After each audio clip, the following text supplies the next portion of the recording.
Magandang araw po, Doc Calano, at magandang araw po sa inyong lahat. Ang aking pong pilosopiyang papaliwanag o aking intindihin ay patungkol kay Heraclitus. So sabi ko ni Father Roque Fariols, sa palagay ko isang buong pananaliksik ang kilitasin kung ano ang kinalaman ng mga kwento sa taong talagang nabuhay at nag-isip. So ibig sabihin ay kikilatasin muna natin at ialamin muna natin kung ano nga ba kanilang iniisip. So, kaya nga kay Heraclitus o Heraclitus o Escotenos o the Dark One ay nagpapakita sa binansagan sa kanya, nagpapakita kung gaano nga ba kahirap ang kanyang filosofiya, kung gaano nga ba nasa dilim ang kanyang filosofiya, at nabansagan din siyang ang kanyang arete, ang kanyang telos ay patungkol sa fire. Kasi si Heraclitus ay may karanasang kagustuhan sa fire, sa warm, sa mainit. So ibig sabihin kaya siya nabagsagan fire. So yun nga, sa kanyang unang pagpapaliwanag sa logos, ang logos daw ay panglahat. Logos ay panglahat. So ibig sabihin logos ay isang pagpapadama sa mga tao kung paano ito tatanggapin. Logos is not for everyone. So, logos basically is for everything. So, ibig sabihin, ang logos ay pang lahat, hindi lang pang atin, kundi pang lahat, pang lahat. We can found in every corner of the world. So, ibig sabihin, logos in every corner of the world is there.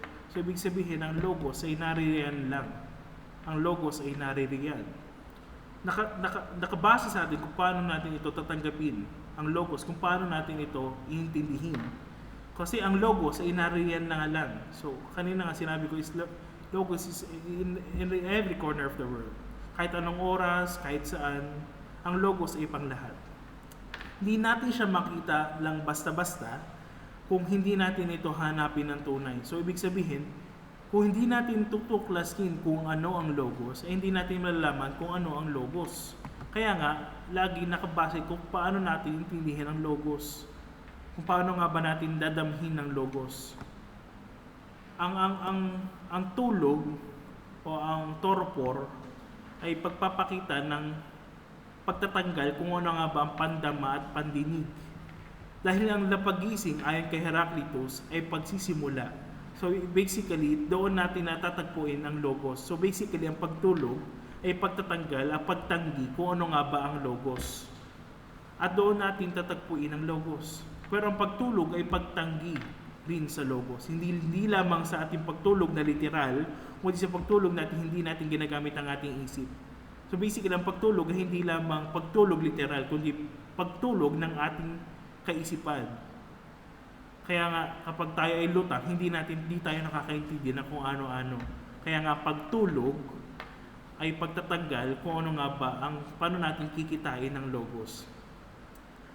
Pag-ising ang pagdanas sa karanasan sa kung paano nga ba ang karanasan, dahil iyon sa sinasabi ni Fariols, na danasin ng dinanas ng mga nauna, hindi pagbuo lamang. Kumbaga, kaya nga tayo ay gising sa isip upang maranasan natin ang kanilang mga dinanas at maintindihan ang kanilang dinanas, ay doon nagpapakita kung ano nga ba ang logos. Doon natin na ipapakita kung ano nga ba ang logos. So, sa kanyang pangalawa naman sa Appropriation, Fragment 8, nag-uumpugan, nagkakasundo at mula sa hindi pagkakasundo, napakatumpak na pag-aangkop. So, ibig sabihin, tinitipo ng hindi nagkakasundo at doon mabubuo ang logos at doon magkakaroon ng pag-aangkop. So, baga, sa hidwa ang nagaganap ay doon nagkakaroon ng pag-iisa. Sometimes, tension can destroy us. But there is a tension that helps us to create something that will grow us to see the logos that can tell and to indicate appropriation. Kumbaga, may ilang hidwaan na hindi nabubuo lamang. Kumbaga, hindi nabubuo ng maayos. Kaya nga, kapag hindi nagkakasundo, ay dapat nagkakasundo. Ang logos ay nagbibigay ng pag-uunawa, sapagkat ang logos ay pag-ipon ng hidwaang hindi na bumubuo.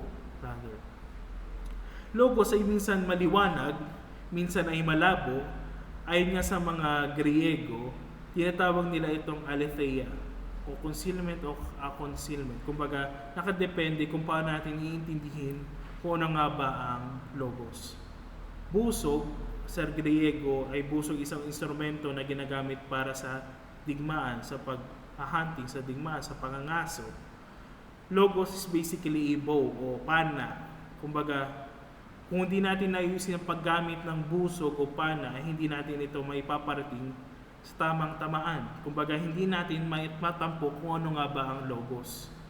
Lira naman ay isang sinaunang instrumentong pangmusika na may mga kuwerdas o karaniwang ginagamit sa pagtugtog ng musika at sa pagsasama ng mga tula at awit. Ang lira ay may kaugnayan sa mga Diyos at ng sining at musika, partikular na si Apollo. So, ibig sabihin, ang lira ay nagpapakita sa atin na kung paano natin maririnig kung magkakaroon tayo ng tamang tensyon upang mairinig ang tamang tono. At doon natin marinig kumikilos ang logo. So, ibig sabihin, kung bago, kaya nga merong tension muna bago mabuo ang tono upang maintindihan natin kung ano nga ba ang tonong ating pinaparating. Ganon din ang logos. The right amount of tension that produces good sound, tension that grows happen. So, ibig sabihin, tension is always, patutunguhan niya ay kabutihan, yung logos na sinasabi. Ang logos ay hindi lamang tinitignan, kundi ay pinapakinggan din. Ang logos ay hindi lamang tinitignan ng ating mga mata, kundi pinapakinggan din ng ating mga tainga. Kung tayo ay tahimik na kalooban, ay doon nagkakaroon ng pandidig sa kung ano nga ba ang logos na sinasabi ni Heraclitus. Sukat para kay Heraclitus ay hindi lamang limitasyon, kundi ito rin ang kanyang katangian.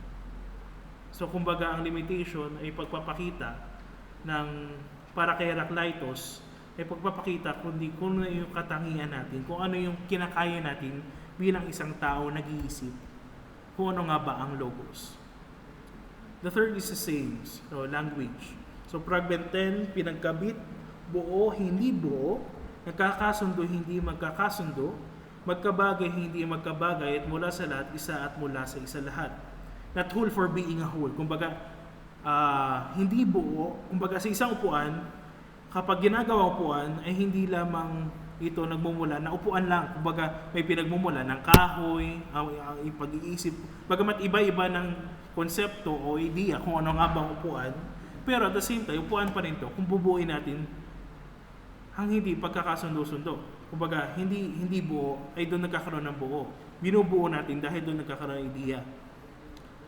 Dahil tayo mga tao ay nagkakaroon na o nakakaranas lagi ng meron. Kumbaga, longing lagi natin kung ano nga ba ang meron sa pagmemeron.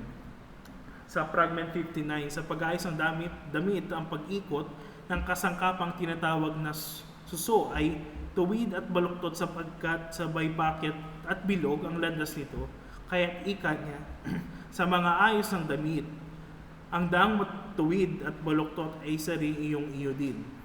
Fragment 60, isa at iyong iyo din, daang pakyat at pababa. Fragment 103, nagbabahaginan ang simula at ang hanggang sa guhit na bilog. Talinhaga o ukol sa labanan pag-aangkop, ang binibigay na ilan sa mga labi ni Heraclitus. Hindi ito talinhagang pang-adorno lamang ng salita, o di mga erhisyo sa tingin ko upang maging alisto ang mga tao sa pakinig sa logos. So, upang sabihin, kumbaga, doon tayo nagkakaroon ng danas, kung paano natin dinadanas sa kanilang dinanas, ay doon nagkakaroon ng pakikinig sa kung ano nga ba ang logos. Yun ay sayings. Relationship, so pang-apat po ay relationship, ang kaugnayan, katamaran ng pag-iisip ay isang pagtanaw sa kung ano ang naroroon. Minsan dahil ang katamaran ay pagpapakita ng pagpapahinga ng utak upang makapag-isip ng naayon sa kung ano ang sinasanguyunan.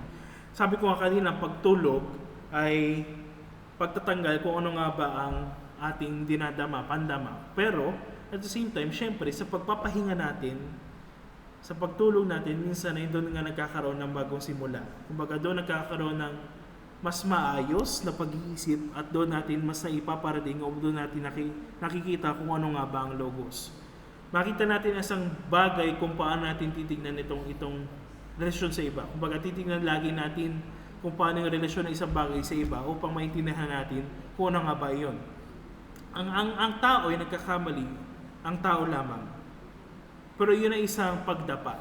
So ibig sabihin, ang pagkakamali ay opportunity lagi natin upang magkaroon lagi ng bagong pag-iisip. Doon natin nakikita kung paano tayo nakidama para sa logos.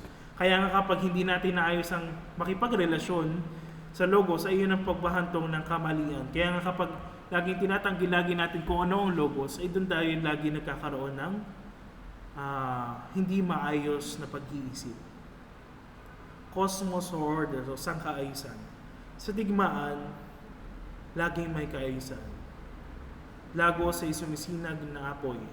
Recognize inherent reason from cosmos. Kumbaga, there is word cosmos, something that can discern inherently. Kumbaga, sa order, kumbaga, sabi ko kanina sa digmaan, ay nagkakaroon ng kaayusan upang doon ay nagkakaroon ng kaalaman at doon nagkakaroon ng isang pag-iisip na tama.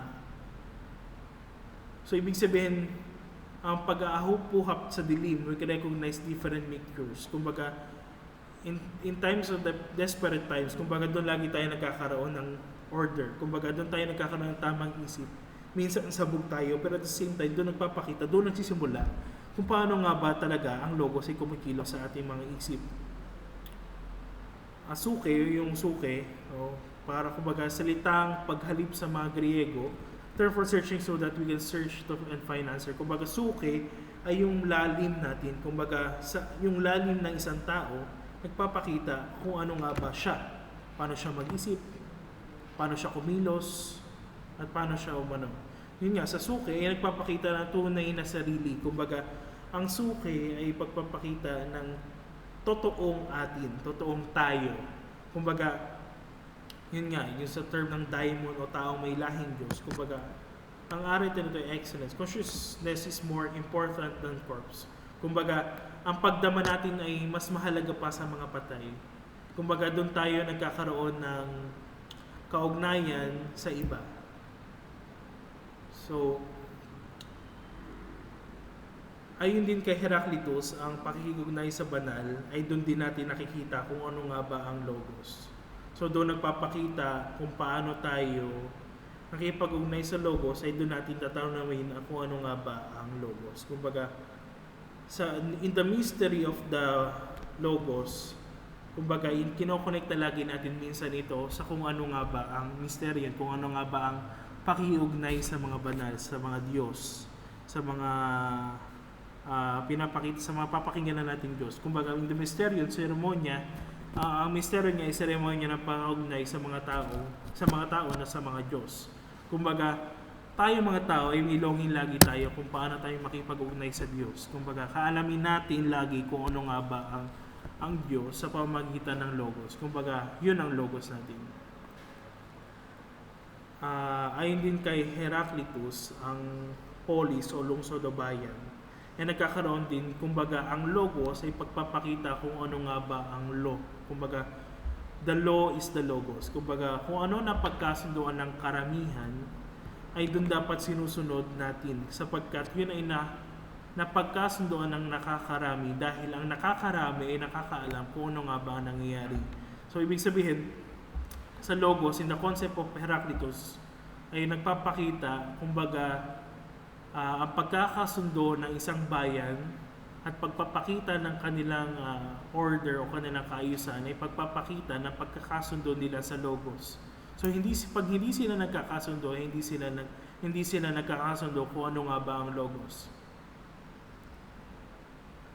In the end, kumbaga para kay Heraclitus, ang pagtanaw ng logos dahil nga ang logos ay panglahat, nang ibig sabihin, ang logos ay nakadepende sa kung paano natin idadamhin kung ano nga ba ang pinapakita ng logos sa atin. Kumbaga, ang logos ay nariyan lang. Kumbaga, sabi ko nga kanina, logos is not for everyone, but for everything. Kumbaga, logos ay pang lahat, hindi lamang pang atin, kundi pang lahat. Doon natin na ipapakita kung ano nga ba ang logos. So, doon natin nakikita kung ano nga ba ang logos. So, basically, logos ay tinatanaw natin hindi lamang sa ating mga senses, kundi sa ating pag-iisip. Sa lalim ng ating pag-iisip. So, yun lamang po. Maraming salamat po.